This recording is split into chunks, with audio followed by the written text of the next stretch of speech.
Well, hello there and welcome. This is Emily Midgett for you today from 6th Street Sundries. And today I'm joining my friends at Pinkfresh Studio to help with the February 2022 release.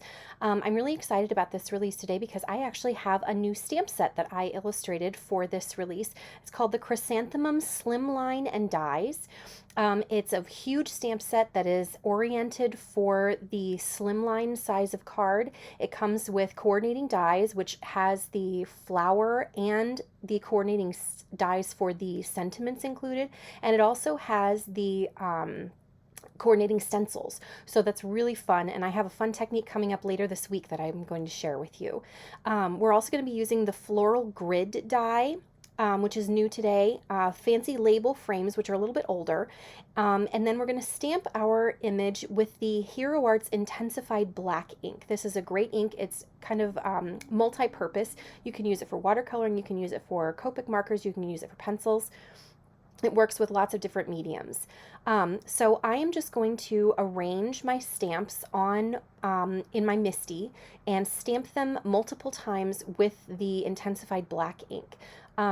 This stamp is super detailed. It's big, it's got lots of detail, lots of lines to help show movement and shape, and so you want to make sure that you get a really good impression, and I get that really good impression by stamping it 2 or 3 times. Just depends on how much pressure I'm putting in general. For the sake of time, I do heat this up with my heat gun a little bit to help dry that ink so that I don't get any smears. But if you only stamp it 1 or 2 times, usually you don't need that. I just wanted to make sure that everything was nice and dry. Now for today's project, I am going to be using one of my all-time favorite Copic combinations. This is RV99, RV69, RV17, RV09.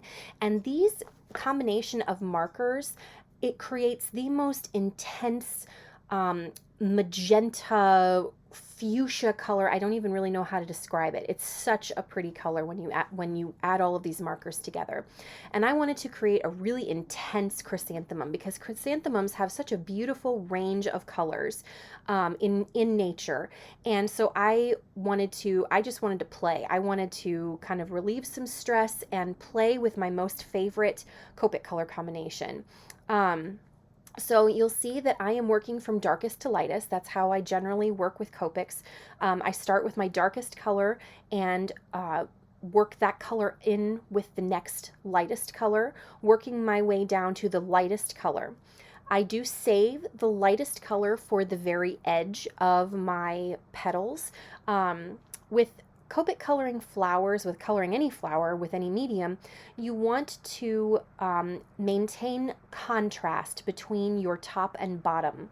The edges of the flower petal on top, you'll want those to be lighter than the petal next to it because that one is tucked underneath. So I try to save my lightest color for the outside edges of my flower petals. And you'll see that I do take some time to really work the color in to create that really nice smooth fade from one color to the next. I frequently will turn my paper.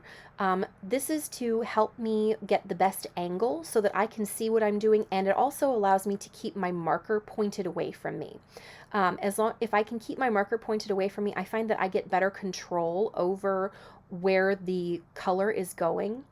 And so you'll see me frequently rotating the paper and really working that color in with the marker tip pointed away from me.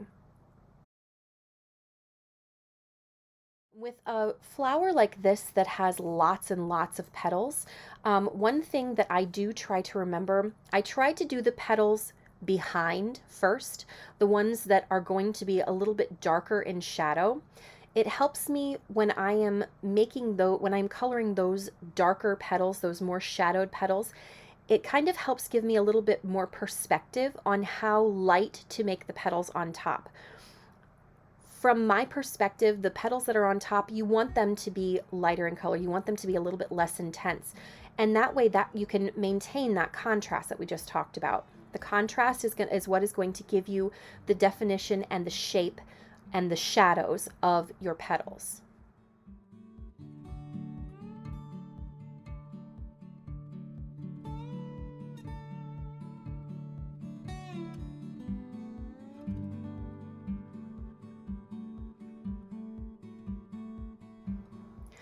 You may have noticed that I was struggling a little bit to blend those lightest two shades of my quartet of markers. And I decided to check and see if maybe they needed to be refilled. And sure enough, I weighed them and they needed to be refilled. They needed to have more ink added to the barrel. So I took some time and I refilled the ink, and you can see what a huge difference it made. The blending was so much easier. So if you're ever having trouble with a kind of a dry marker, I encourage you to check and see if maybe it needs to be refilled. There are all kinds of resources online on how to check to see if your marker needs to be refilled, what weights it's supposed to be. I'm not an expert, so I'm not going to try to advise on that, but I encourage you to check your markers and see if maybe they need to be refilled.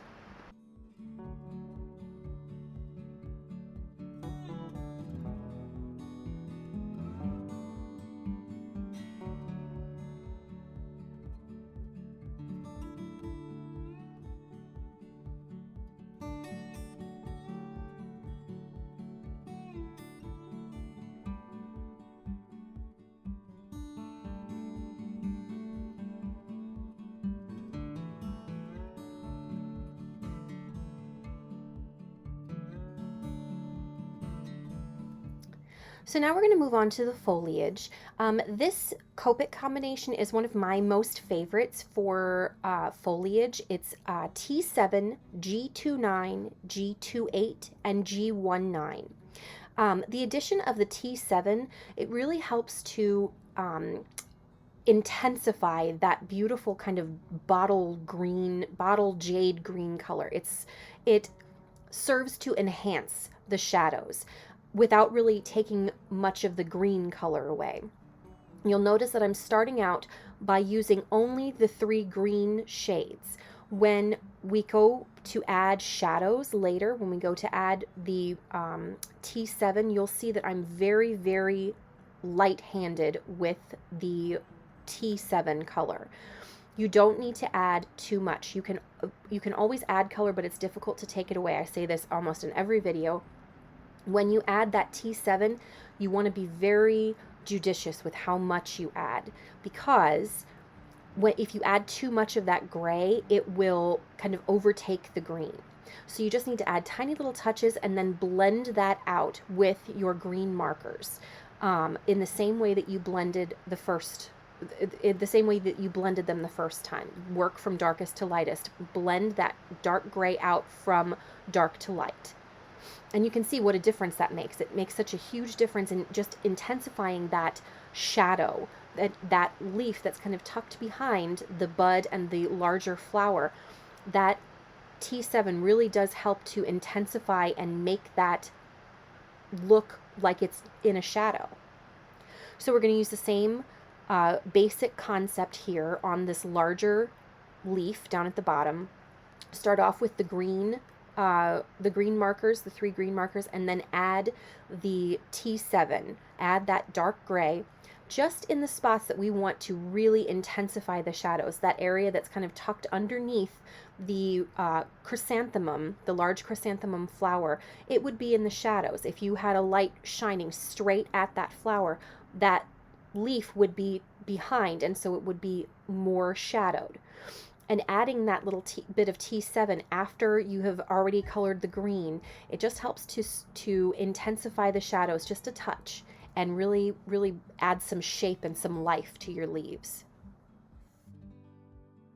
Don't be afraid to really work that color in either. Don't be afraid to push the color around with your markers. You can only help smooth the blend by working that color in.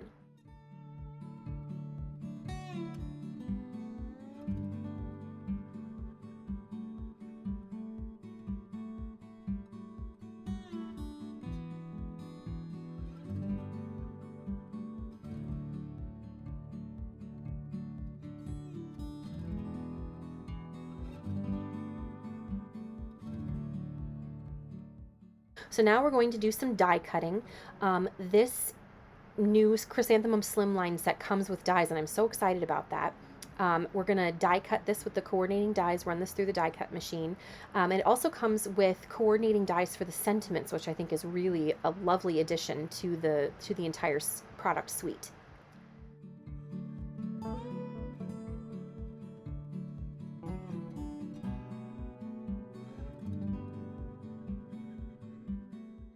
So now let's turn our attention to the card base.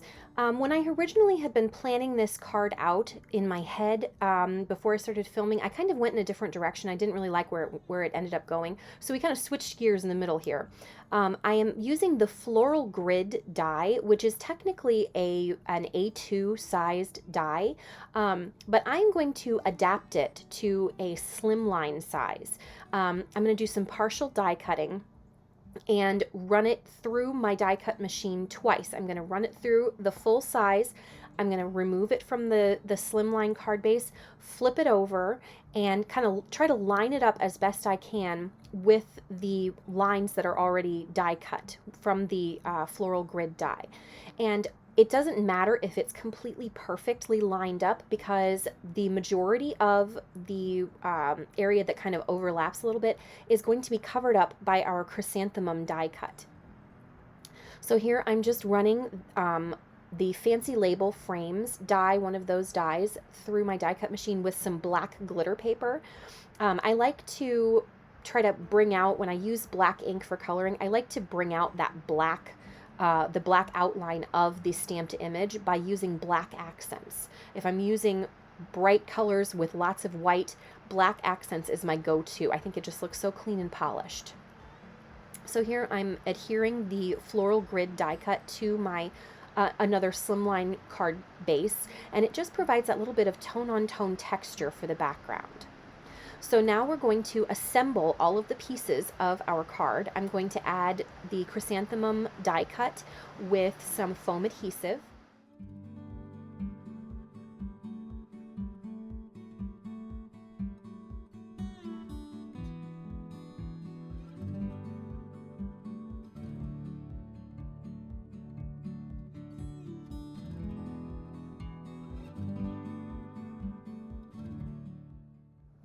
Now I am going to trim a little snippet off of my black glitter Fancy Label frame before I adhere it to the card base. I'm going to orient it off to the side of the card base so that your eyes do a little bit of kind of visual pinball, where you're kind of bouncing from one side to the other. Because I have the flower oriented to the left side, I have the sentiment oriented to the right side, so it kind of, your eyes kind of bounce all the way down the card front. So now I'm just adding the greeting, the die cut greeting, which is one of the stamps included in the Chrysanthemum Slimline die, stamp and die set. I'm adding those with tiny little slivers of foam tape. And then I'm just going to add the sentiment strip and some matte silver pearls from Pinkfresh Studio. I'm going to tuck that sentiment right up underneath the sentiment die cuts, and then I'm going to add those pearls with some liquid adhesive. The pearls just help to kind of complete that visual pinball that you have going down the card front. And once we add those pearls, we're finished.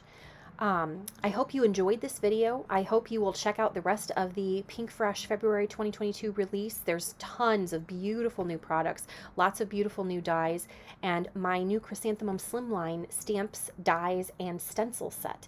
So I hope you enjoyed the video. I hope you learned something. If you enjoyed the video, give me a thumbs up and maybe hit the subscribe button to receive more content from me in the future. And you can always check out my blog at emilymidgett.com. Thanks so much for watching. Have a great day. Bye.